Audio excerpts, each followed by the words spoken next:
Jamshedpur Bistupur police को एक बड़ी सफलता हाथ लगी, जहां पुलिस ने रेलवे में नौकरी दिलवाने के साथ साथ अन्य सरकारी विभाग में नौकरी दिलवाने के नाम पर करोड़ों की ठगी करने वाले गिरोह का खुलासा किया। बिष्टुपुर पुलिस द्वारा गिरोह के 4 सदस्यों की गिरफ्तारी की गई। गिरोह के अन्य लोगों की गिरफ्तारी के लिए पुलिस छापेमारी कर रही है। एसएसपी किशोर कौशल ने प्रेस वार्ता कर कहा कि पूर्व में बिष्टुपुर थाने में एक मामला दर्ज करवाया गया, जिसके बाद एक टीम का गठन कर पुलिस ने छानबीन शुरू की। इसके बाद नौकरी के नाम पर ठगी करने वाले इस गिरोह तक पहुंचा। जांच में बोकारो से 2 अभियुक्त, एक बंगाल और एक रांची से गिरफ्तार किए। इन चारों आरोपियों के पास से पुलिस ने इंडियन आर्मी का फेक आईडी कार्ड, मोबाइल, आधार कार्ड, बिना नंबर प्लेट की एक कार जिस पर फर्जी आर्मी का स्टिकर लगा हुआ जब्त किया गया। उन्होंने कहा कि आर्मी, रेलवे और अन्य सरकारी विभाग में नौकरी दिलवाने के नाम पर ठगी किया करता था। जमशेदपुर से अभिजीत सिंह की रिपोर्ट।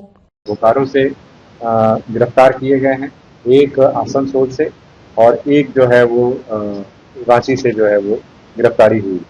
इनके पास से कुल मिलाकर करके हम लोग अगर देखें तो इंडियन आर्म फोर्सेस का, बेसिकली आर्मी की fake identity card, engineer in chief का एक मोहर लगा हुआ, फेक और आधार कार्ड वगैरह भी इनके पास से बरामद हुआ है। एक वैगनआर कार बरामद हुई है जिसमें कि आर्मी की लोगो लगी हुई है।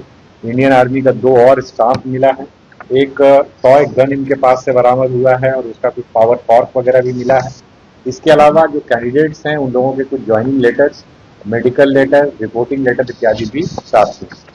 बेसिकली अगर इस पूरे प्रकरण की बात करें तो ये बेसिकली एक गिरोह चला रहे थे और उस गिरोह के अंतर्गत ये लोगों से संपर्क स्थापित करके उनको यह वादा करते थे कि उनको नौकरी दिलवाएंगे रेलवे में, आर्मी में, इस तरीके की जो डिफरेंट गवर्नमेंट एजेंसीज हैं, एफसीआई है, इन सब में दिलाने का वादा करते थे और उसके आधार पर उनसे पैसे की उगाही करते थे। इसमें भी इन्होंने फॉर्मूला एक बनाया हुआ था कि बहुत न्यूनतम पैसा ये लोग ऑनलाइन ट्रांजैक्शन के माध्यम से लेते थे, 10% का ही, और बाकी पैसा जो है वो कैश लेते थे।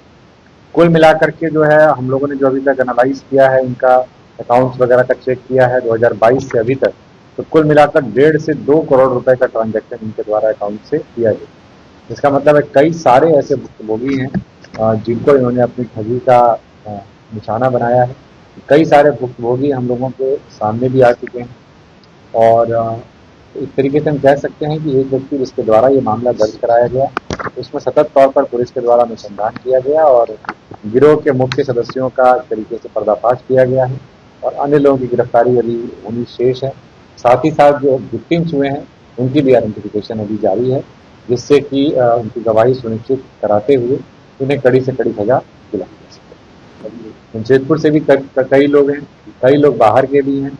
एक तरीके से आप कह सकते हैं कि न केवल अंतर जिला बल्कि अंतर्राज्यीय गिरोह के रूप में भी ये लोग ऑपरेट कर रहे थे, क्योंकि ये 1 to 1 mouth to mouth publicity जो होती है कि एक गिरोह काम कर रहा है जो आपको नौकरी दिलवा देगा, बड़ी आसानी से आपका मेडिकल करवा देगा, सब कुछ ही करवा देगा, उस बिना पर ये लोग पैसे उठाने की कोशिश करते थे और with in the district, beyond state भी इन लोगों के अपने कनेक्शंस थे जिसका ये लोग मिसयूज करते।